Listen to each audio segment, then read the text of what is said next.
আলাইকুম প্রিয় শিক্ষার্থী বন্ধুরা, পঞ্চম শ্রেণীর বাংলা ক্লাসে তোমাদের সবাইকে স্বাগতম। 2025 সালে তোমাদের যে নতুন পাঠ্য বইটি রয়েছে তারই পাঠ 9 পৃষ্ঠা 42-এর যে কবিতাটি রয়েছে শব্দ দূষণ, লিখেছেন কবি সুকুমার বড়ুয়া। এই কবিতাটি যে অনুশীলনীমূলক প্রশ্নের উত্তরগুলো রয়েছে পৃষ্ঠা 43, পৃষ্ঠা 44-এ যে অনুশীলনীমূলক প্রশ্নের উত্তরগুলো রয়েছে এগুলো আজকে আমি তোমাদেরকে সব পড়ে শোনাবো।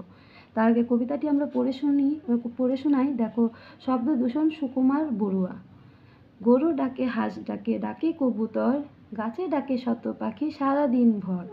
মোরগের ডাক শুনি প্রতিদিন ভোরে, নিশিরাতে কুকুরের দল ডাকে জোরে। দোয়েল চড়ুই মিলে কিচির মিচির, গান শুনি ঘুঘু আর টুনটুনিটির। শহরের পাতিকাক ডাকে ঝাঁকে ঝাঁকে, ঘুম দেওয়া মুশকিল হর্নের হাঁকে। সিডি চলে, টিভি চলে, বাজে টেলিফোন, দরজায় বেল বাজে কান পেতে শোন। গলিপথে ফেরিওয়ালা হাঁকে আর হাঁটে, ছোটদের হইচই স্কুল মাঠে। পল্লীর সেই সুরে ভরে যায় মন, শহুরে জীবন জ্বালা শব্দ দূষণ। এই কবিতাটি আমাদের এর মূল কথাটি আগে জানতে হবে যে এই কবিতাটি কী বলেছে। দেখো, আমাদের চারপাশে সবসময় কোনো না কোনো শব্দ হতে থাকে।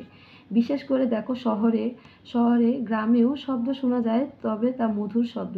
গ্রামে গরু, ছাগল, হাঁস, মুরগি তাদের স্বরে ডাকে। গাছে গাছে পাখালি মধুর সুরে গান করে। রাতে কুকুরের দল জোরে ডেকে উঠে। তারপরও শহরের তুলনায় গ্রামে শব্দদূষণ কম হয়। শহরে ঝাঁকে ঝাঁকে পাতিকাক ডেকে উঠে, আর গাড়ির হর্নের হাঁকে ঘুমানো যায় না। চারপাশ কি সিডি, টিভি, টেলিফোন বাজে, দরজায় কলিং বেল বাজে, ছোটদের স্কুল মাঠে হইচয়ের শব্দ কান পাতা দায় হয়ে পড়ে। তাই শহরে শব্দদূষণ, গ্রামে নেই। গ্রামে জীবন কাটে মিষ্টি মধুর সুরের আবেশে, ছন্দে, আনন্দে। এই কবিতাটির মূল কথাটি হচ্ছে এটি যে শহরে শব্দদূষণ কি আমাদের জীবনকে কষ্টদায়ক করে তোলে, আর গ্রামের শব্দদূষণে আমাদের কি হয়, জীবন মধুর কাটে। এই কথাটির মূল কথা, এই কবিতার মূল কথাটি হচ্ছে এটি। এখন আমরা এর অনুশীলনীমূলক প্রশ্নের উত্তর করব। দেখো, অনুশীলনীমূলক প্রশ্নের একে কি বলেছে, শব্দগুলো 1 নম্বরে আছে, শব্দগুলো পাঠ থেকে খুঁজে বের করি, অর্থ বলি। এই যে দেখো, শব্দ দেওয়া আছে নিশিরাত, কিচিরমিচির, ফেরিওয়ালা, শব্দ দূষণ। এই শব্দের অর্থগুলো আমরা পড়ব। তাহলে আসো আমরা শব্দের অর্থগুলো পড়ে নিই। দেখো, নিশিরাত দিয়ে শব্দের অর্থ হচ্ছে গভীর রাত, আর কিচিরমিচির দিয়ে শব্দের অর্থ হচ্ছে পাখির ডাকাডাকির আওয়াজ। ফেরিওয়ালা দিয়ে শব্দের অর্থ হচ্ছে রাস্তায় বা বাড়িতে বাড়িতে ঘুরে ঘুরে যারা জিনিসপত্র বিক্রি করেন। শব্দ দূষণ দিয়ে শব্দের অর্থ হচ্ছে অত্যন্ত কোলাহল বা নানা রকম শব্দের মিশ্রণ।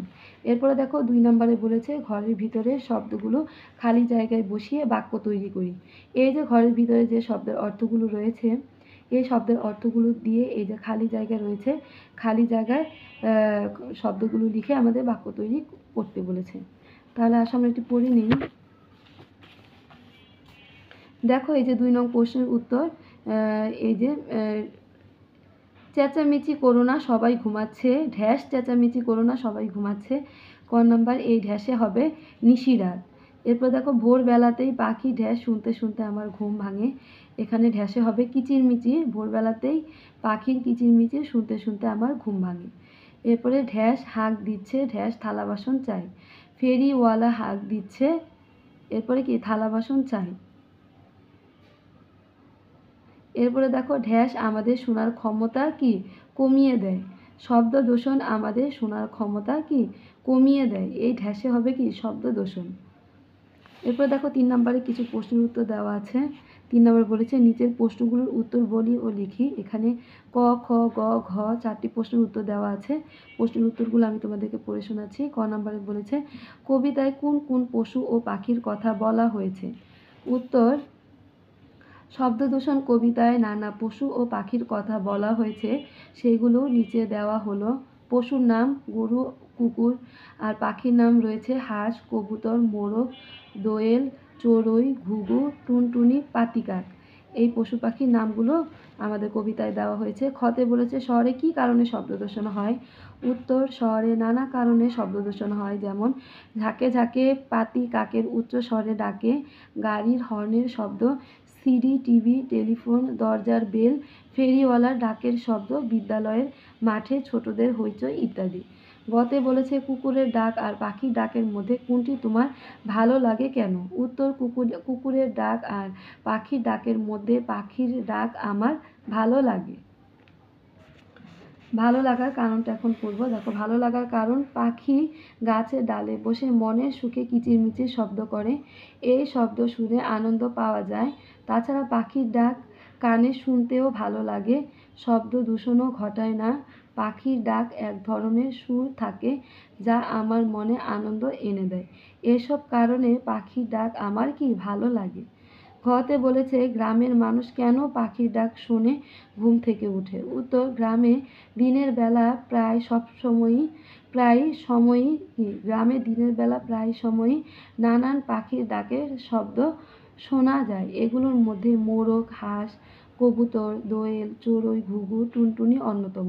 তবে গ্রামের মানুষ মোরগের ডাক শুনে ঘুম থেকে ওঠে। এরপরে দেখো 4 নম্বরে বলেছে শহরের জীবনের সাথে গ্রামের জীবনে তুলনা করি ও লিখি।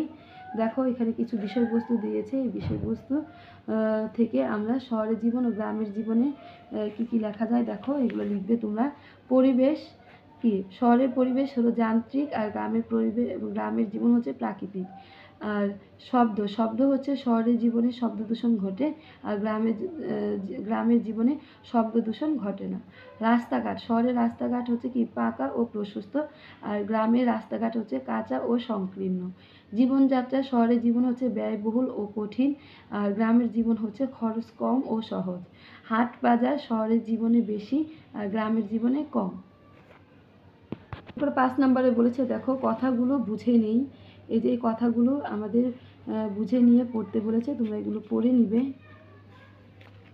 এরপরে 6 নম্বরে বলেছে কবিতাটি কি আবৃত্তি করি। কবিতাটি তোমরা আবৃত্তি করবে, ভালো করে কবিতাটি আবৃত্তি করবে। এরপরে দেখো কবি পরিচিতি রয়েছে, এই কবি পরিচিতি তোমরা কি করবে ভালো করে পড়ে নিবে। এখানে কবির নাম, কবির গ্রামের বাড়ি, কবি কী কী রচনা করেছেন এগুলো সব দেওয়া আছে, এগুলো তোমরা ভালো করে পড়ে নিবে। এখন আমি তোমাদের কিছু অতিরিক্ত বহু নির্বাচনী প্রশ্ন পড়ে শোনাবো, যেগুলো তোমাদের পরীক্ষার জন্য খুবই গুরুত্বপূর্ণ। তাহলে আসো আমরা এই অতিরিক্ত বহু নির্বাচনী প্রশ্নের উত্তরগুলো পড়ে নিই। দেখো, 1 নম্বরে রয়েছে এই পাঠের উপরে অতিরিক্ত বহু নির্বাচনীয় প্রশ্ন, এইগুলো তোমাদের পরীক্ষায় আসতে পারে। দেখো, 1 নম্বর, শত পাখি কোথায় থাকে? উত্তর, গাছে। গরু ডাকে, হাঁস ডাকে শূন্যস্থানে কি বসবে? কবুতর। গাছে শত পাখি কখন ডাকে? এটা হবে দিনভর। মোরগ প্রতিদিন কখন ডাকে? এটা হবে কি ভোরে। 5 নম্বর, প্রতিদিন ভোরে কিসের ডাক শোনা যায়? এটার উত্তর হবে মোরগের। এরপর 6 নম্বর, গ্রামের মানুষের ঘুম ভাঙে কিসের ডাকে? এটার উত্তর হবে মোরগের ডাকে। 7, গ্রামে নিশিরাতে কি ডাকে? এটার উত্তর হবে কুকুর। 8, গ্রামে নিশিরাতে কুকুর কিভাবে ডাকে? এটার উত্তর হবে জোরে। 9 নম্বর, শব্দ দূষণ কবিতায় দোয়েল চড়াই মিলে কি করে? এটার উত্তর হবে কিচিরমিচির করে। 10, শব্দ দূষণ কবিতায় গান শোনা যায় কোন পাখির ডাকে? দেখো, ঘুঘু আর টুনটুনির। 11তে বলেছে শহরের পাতি কাক কিভাবে ডাকে? এটার উত্তর হবে ঝাঁকে ঝাঁকে। 12 নম্বরে রয়েছে শহরে ঘুমানো মুশকিল কেন? এটার উত্তর হবে হর্নের হাঁকে। 13, শব্দ দূষণ কবিতায় কোথায় ফেরিওয়ালা হাঁকে? এটার উত্তর হবে গলিপথে। কখন কান পেতে শুনতে হবে? দরজার বেল বাজলে। এরপরে গলিপথে ফেরিওয়ালার শূন্যস্থানে কোনটি বসবে? হাঁকে আর হাটে, এই শূন্যস্থানেটি বসবে। 16, গলিপথে কে হাঁকে? গলিপথে ফেরিওয়ালা হাঁকে। এরপরে শহরে স্কুল মাঠে কারা হইচই করে? উত্তর, ছোটরা। 18, কোন সুরে মন ভরে যায়? এটার উত্তর হবে পল্লীর সুরে। 19 নম্বর, শব্দদূষণ কবিতা অনুসারে শহরের জীবন জ্বালা কোনটি? এটার উত্তর হবে গ, শব্দদূষণ। 20 নম্বর, শূন্যস্থানে সেই সুরে ভরে যায় মন, শূন্যস্থানে কোনটি বসবে? শূন্যস্থানে এই যে পল্লীর, এটা বসবে। 21 নম্বর, শব্দদূষণ কবিতায় কোন পাখি ঝাঁকে ঝাঁকে ডাকে? এটার উত্তর হবে পাতি কাক। এরপরে 22 নম্বর, সুকুমার বড়ুয়া কত সালে জন্মগ্রহণ করে? এটার উত্তর হবে 1938 সালে। 23, সুকুমার বড়ুয়ার গ্রামের নাম কি? এটার উত্তর হবে বিনাঝুরি। এরপরে দেখো 25টি বহু নির্বাচনী প্রশ্নের উত্তর দেওয়া আছে। এই যে 24 নাম্বার একটি রয়েছে, এটার উত্তর দেখো, শব্দশূন্য কবিতা অনুসারে গ্রামে মনের শান্তি বজায় থাকার কারণ কি? এটার উত্তর হবে শব্দ কম। 25 সুকুমার বড়ুয়া একজন কি হিসেবে পরিচিত? এটার উত্তর হবে প্রখ্যাত ছড়াকার। এরপর দেখো, এই পাঠের উপরে কিছু যুক্তবর্ণ দেওয়া আছে, যুক্তবর্ণগুলো পড়তে পারো, পড়বে, তোমাদের পরীক্ষা এখান থেকে আসতে পারে। এরপর বিপরীত শব্দ আছে, দেখো বিপরীত শব্দ আসবে, এই বিপরীত শব্দগুলো তোমরা পড়ে নিবে। এরপরে দেখো কিছু সমার্থক শব্দ আছে, এই সমার্থক শব্দগুলো তোমরা কি করবে? পড়ে নিবে। এই যে সমার্থক শব্দ, বিপরীত শব্দ, এগুলো সব পড়ে নিবে। তাহলে আজকের মতো এই পর্যন্ত। ভিডিওটি অনেক বড় হয়ে যাচ্ছে, চ্যানেলটিকে সাবস্ক্রাইব করে দিও আর ভিডিওটিতে একটি লাইক দিতে ভুলো না শিক্ষার্থী বন্ধুরা। সাবস্ক্রাইব করার মাধ্যমে আমি ভিডিও দেওয়া মাত্র তোমাদের কাছে পৌঁছে যাবে। তাহলে আজকের মতো এই পর্যন্ত। আল্লাহ হাফেজ।